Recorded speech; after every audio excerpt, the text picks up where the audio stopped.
L'Union africaine a obtenu 270 millions de doses de vaccins pour le continent. Ce sera les vaccins anti-Covid, bien sûr. Ce sera notre premier sujet. On sera du côté de la Centrafrique avec l'activation de la rébellion. Qu'est-ce que fait la MINUSCA? Le Bénin, la présidentielle ou un front anti-talon est en gestation. Et puis le Togo, nous parlerons de la suspension des chefs cantons pour organisation illégale de chefferie traditionnelle. Voilà pour le menu de ce jour. Autour du plateau, il y a David Djagbavi de togosite.com. Bonsoir David. Bonsoir Samuel, bonsoir aux téléspectateurs de New World. Face à vous, Kofi Kanitom, acteur de la société civile. Bonsoir Kofi Kanitom. Bonsoir à tous les téléspectatrices et téléspectateurs, de même que les co-panélistes ici. Et puis Adam Adjronou de Vision d'Afrique. Bonsoir Adam. Bonsoir Samuel, bonsoir chers tous et chers toutes. C'est avec le coronavirus que nous commençons. L'Union africaine a obtenu 270 millions de vaccins anti-Covid pour le continent, dont la plupart des pays n'ont pas les moyens de financer l'immunisation de leur population. C'est ce qu'a annoncé mercredi 13 janvier dans un communiqué l'Afrique du Sud qui assure la présidence tournante de l'UA. Les vaccins, dont au moins 50 millions seront disponibles entre avril et juin, seront fournis par les laboratoires Pfizer et BioNTech, AstraZeneca, dont la production est en Inde, et puis Johnson & Johnson.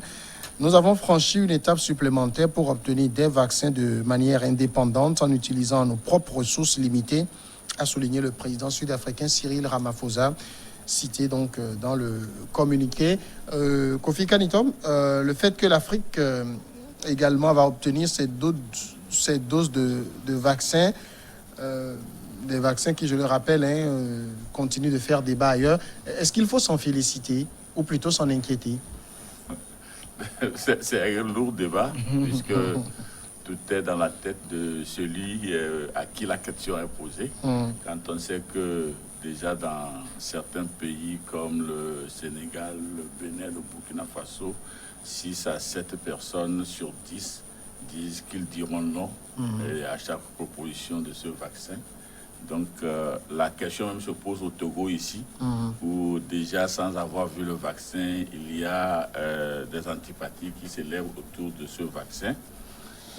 Moi, je me dis que l'Afrique du Sud, qui a le lead de l'UA, est dans son rôle, puisque nous avons appris récemment qu'il y a eu un démarrage d'essayage de ce vaccin en Afrique du Sud et je pense que c'est ensemble avec ces institutions. Je ne sais pas si,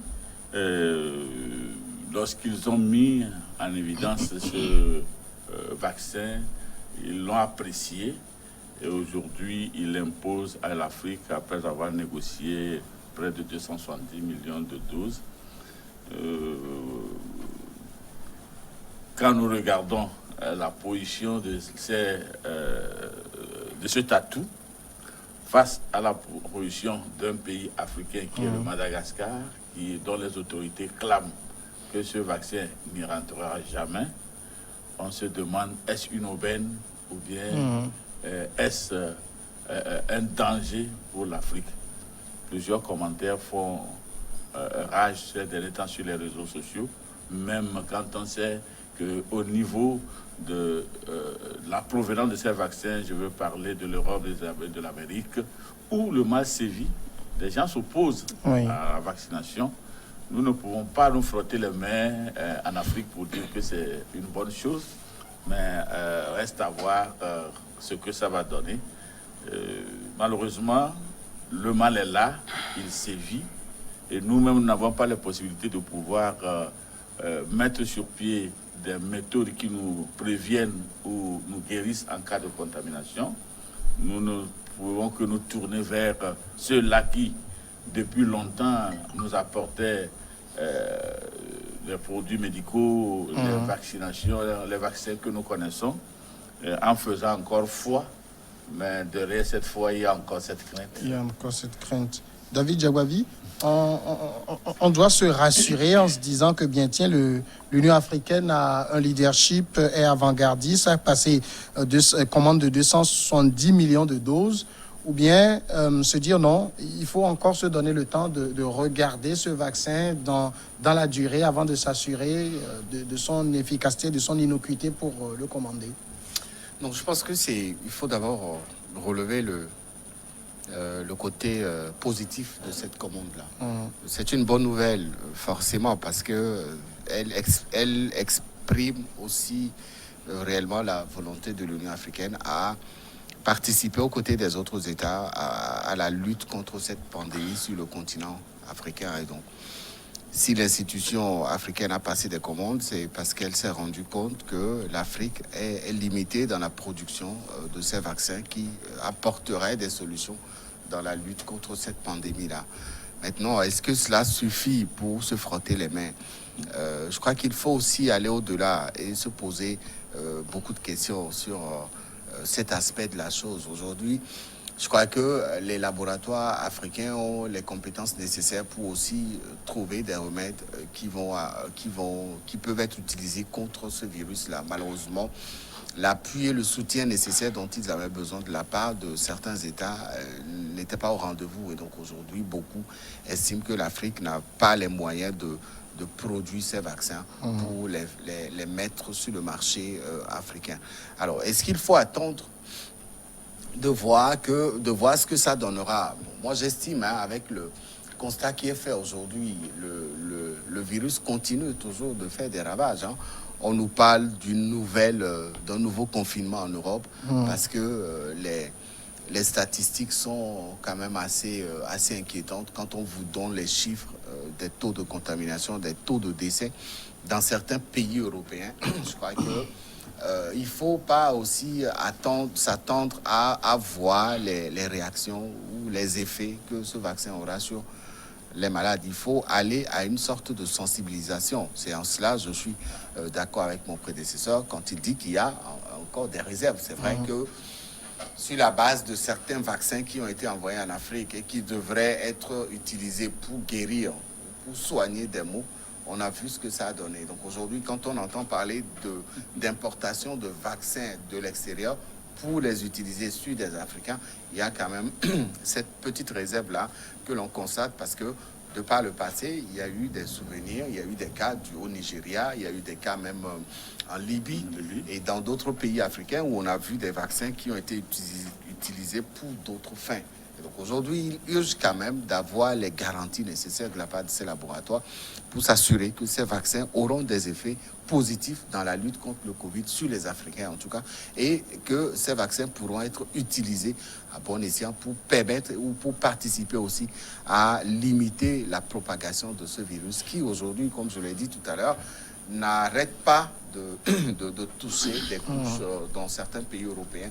Le cas de l'Allemagne, le cas de l'Espagne, le cas de la France et même de l'Angleterre avec la découverte d'une nouvelle variante de ce Covid-là. Je crois quand même qu'il faut focaliser toutes les énergies pour avoir les assurances nécessaires qui permettront de certifier le côté préventif de ce vaccin qui a été passé en commande par l'Union africaine pour les Africains. Alors pourquoi sur le continent on n'a pas ce débat-là? Parce qu'ailleurs on a toujours le débat qui reste entier sur l'efficacité, sur l'innocuité, tel dit je ne veux pas. Et c'est des débats entre scientifiques. Il y a des scientifiques qui sont pour, il y a d'autres qui sont contre. Mais on n'a pas ouvert ce débat sur le continent. On passe juste commande. Non, bien évidemment, je pense que, tel que vous posez la question, peut-être qu'il n'y a pas eu des théâtres qui ont permis en fait de réunir ces savants-là, de pouvoir donc en discuter. Mais tout à l'heure, je pense qu'il y a l'acteur de la société civile qui le disait. C'est un débat qui aujourd'hui se fait au niveau des réseaux sociaux et cela s'exprime énormément. Mais moi, en ce qui concerne normalement ce vaccin-là, moi je pense que sa commande sur le plan rationnel est une bonne chose. À défaut d'avoir l'égalité, il faudrait quand même avoir l'équité. Et ça, vous allez constater qu'également, il y a une forme de concurrence qui s'est beaucoup exprimée en ce qui concerne donc ces vaccins-là. Et l'Afrique tendait à être ce continent-là qui était un peu mis en berne dans la mesure où nous n'avions pas, en matière donc de pouvoir donc inventer ou quand même de pouvoir donc avoir des laboratoires assez efficaces pour donc aller donc à la fabrication de ces vaccins-là. Nous sommes obligés de nous tourner vers l'extérieur.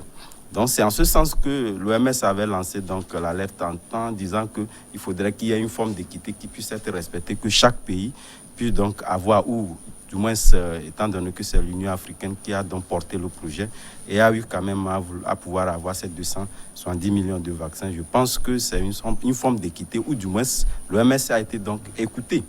Maintenant, en ce qui concerne l'efficacité et l'innocuité de ces vaccins-là, moi j'estime que là, donc, le choix est réservé à chaque pays de pouvoir voir dans quelle mesure on pourrait réellement donc, sensibiliser la population à avoir donc, une marge assez importante en ce qui concerne donc, la population qui adhère, disons, à ce vaccin-là. Parce que si même sur le continent ou dans nos pays, en fait, on ne s'exprime pas sur la question, comme vous l'avez dit tantôt, de toutes les façons, nous sommes dans un monde aujourd'hui globalisé. Et ce qui se dit ailleurs va être forcément importé. Ici, c'est vrai que nous, les pays, en ce qui concerne l'Afrique n'a pas tellement été totalement touché en termes de comparaison avec les autres pays, mais il n'en demeure pas moins de constater que nous sommes dans des pays toujours fragiles en ce qui concerne aussi bien les infrastructures. C'est vrai qu'on n'a pas eu, aujourd'hui, il n'y a pas eu de motifs assez qui tiennent la route à pouvoir expliquer le fait que l'Afrique a été relativement épargnée par cette pandémie-là.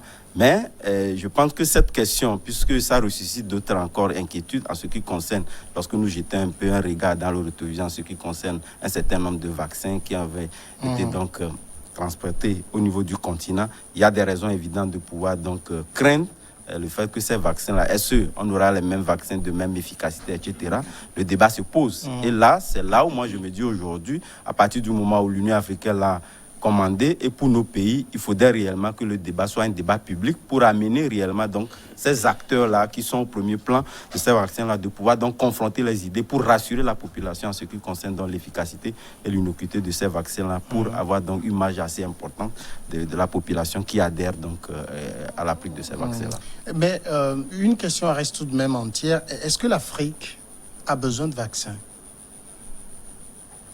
Dans tous les cas, pour se prévenir contre une maladie, comme on l'a dit, il faut un vaccin.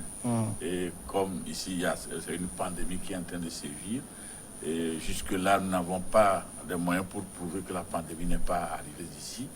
Et plutôt, nous avons le contraire, on a fait des démonstrations sur des gens qui ont été frappés par cette pandémie. Et si nous ne voulons pas que le reste de la population puisse s'exposer à cette contamination, le vaccin est important. Moi, la question que cela soulève aujourd'hui, est-ce que l'importation de ces vaccins doit être une question politique ou une question de scientifique? Je pense qu'en Afrique, nous avons de grands médecins. Pourquoi n'irait-on pas créer un collège de médecins, même s'ils ne peuvent pas fabriquer, qu'ils puissent au moins lire les formules de composition de ces vaccins pour donner l'assertion que ces vaccins sont des vaccins qui de moindre mal pour les Africains. Parce que si ça transite entre les mains des politiques, la plupart d'entre eux ne sont pas des spécialistes dans le domaine. Ils ne pourront pas nous dire si ces vaccins sont des vaccins qui puissent nous guérir. Il y a plusieurs cas qui sont évoqués déjà sur ce plateau où des vaccins ont été introduits dans le pays pour d'autres fins. La deuxième chose, c'est de pouvoir vérifier si les vaccins qu'on va introduire ici seront de la même composition que les vaccins qu'on utilisera ailleurs. Parce que on peut utiliser ailleurs, ça va donner de beaux résultats, mais arriver ici, ça peut créer certains problèmes parce que nous avons déjà ce problème dans nos pharmacies. Les produits que nous achetons ici n'ont pas les mêmes principes actifs que les produits qui se vendent ailleurs. Les seuls paracétamol, quand vous prenez le paracétamol en France, ce n'est pas le même paracétamol que nous prenons ici. Donc, je pense qu'on a des laboratoires, ils l'ont évoqué ici sur le plateau, les laboratoires n'ont pas reçu le soutien qu'il fallait pour pouvoir mettre eux-mêmes une expérimentation de vaccins. D'ailleurs, je ne sais pas si, entre-temps, en Afrique, on peut coller un nom à une découverte de vaccin. Sinon, on ne peut qu'aller vers les autres vaccins. Il y a les médecins, il y a les chercheurs, bref, les scientifiques qui sont là. Au moins, s'ils ne peuvent pas créer, ils peuvent vérifier. Donc, je pense que oui, nous avons besoin de ces vaccins parce que c'est une pandémie. Mais de quel vaccin? C'est des vaccins peut-être qui auraient bénéficié de l'expertise des chercheurs, des scientifiques, des médecins ici, pour que le principe actif qui soit contenu dans ce vaccin ne devienne pas une solution pour les idées ignobles conçues contre l'Afrique. En même temps, la question, elle se pose sous d'autres formes. Si l'Afrique, on dit qu'elle a besoin de vaccins, ce vaccin qu'on administre aujourd'hui ailleurs, les gens disent très clairement que le vaccin n'empêche pas la contamination, mais qu'elle empêche les formes graves. Alors moi, je regarde ici les chiffres sur le continent. Vous savez que le continent est très épargné par la maladie. 3 millions de cas. Sur les 3 millions, il faut même dire que plus de 2 millions sont déjà guéris. Vous avez 74 000 décès. Alors que si on prend, par exemple, juste l'Amérique du Sud et les Caraïbes, qui ne représentent même pas le tiers en termes de superficie du continent, il y a 16 millions de cas et 500 000 décès. Donc vous avez une Afrique qui est très épargnée. Ceux qui font la maladie, c'est des formes asymptomatiques la plupart du temps, ou très mineurs, des symptômes très mineurs. Dans ce cas, quand on vous dit que le vaccin n'empêche pas la contamination, mais empêche les formes graves, l'Afrique ne fait pas de formes graves. A-t-elle besoin de vaccins? Les Occidentaux ont peur ils ont peur de l'Afrique. C'est-à-dire que si vous ne vaccinez pas les Africains, la maladie, elle existera toujours, sous d'autres formes, graves ou pas graves. Et les Occidentaux ne veulent plus de cette maladie. Et donc tout le monde est appelé à être vacciné. Si vous épargnez un peuple et que quand vous prenez les migrations entre continents, entre pays, etc., ça veut dire que le Français qui quitte la France pour arriver au Togo retournera en France avec la Covid, forcément. Donc il faut vacciner tout le monde. Ça va être institué. En tout cas. Et moi, je voudrais aussi aller au-delà en invitant les populations à comprendre la nécessité d'aller à cette phase de vaccination. C'est vrai, en tout cas, je ne sais pas comment ça va se passer pour notre pays, mais pour le cas de certains pays, la vaccination n'est pas obligatoire. Vous acceptez, vous allez vous faire vacciner, ou personne ne vous force à aller vous faire vacciner si vous ne voulez pas. Alors aujourd'hui, c'est vrai, l'Afrique est relativement épargnée. C'est ça toute l'interrogation. Tout le monde s'interroge, tout le monde veut savoir pourquoi en Afrique on a si peu de cas qui, comparé un peu à ce qui se passe dans un seul pays européen, prenez l'Espagne, l'Angleterre, l'Allemagne ou la France, vous voyez la grosse différence. Et là, beaucoup de chercheurs ont essayé de pousser leurs investigations. En tout cas, il y a quand même cette réalité qui est typique à l'Afrique, à l'Africain, où avec tout ce que nous mangeons, tout ce que nous buvons, en tout cas notre organisme développe une certaine immunité qui lutte beaucoup plus contre cette maladie-là que les autres races. Ça, c'est une réalité. C'est vrai que beaucoup ne voulaient pas l'admettre, mais aujourd'hui, les chiffres que vous avez avancés tout à l'heure, on nous parle de 3 millions de cas en Afrique, 2 millions ont été guéris, mais quand vous prenez les États-Unis, voilà un peu la différence. Donc aujourd'hui, je pense que ceux qui ont créé ou ceux qui ont trouvé ce vaccin l'ont trouvé pour prévenir. Et donc, il faut prévenir tout le monde. Il faut mettre le monde entier à l'abri. Sauf que... Justement, c'est sur la question de la prévention que le débat reste tout entier. On va revenir tout de suite après la pause, évoquer justement cet aspect-là.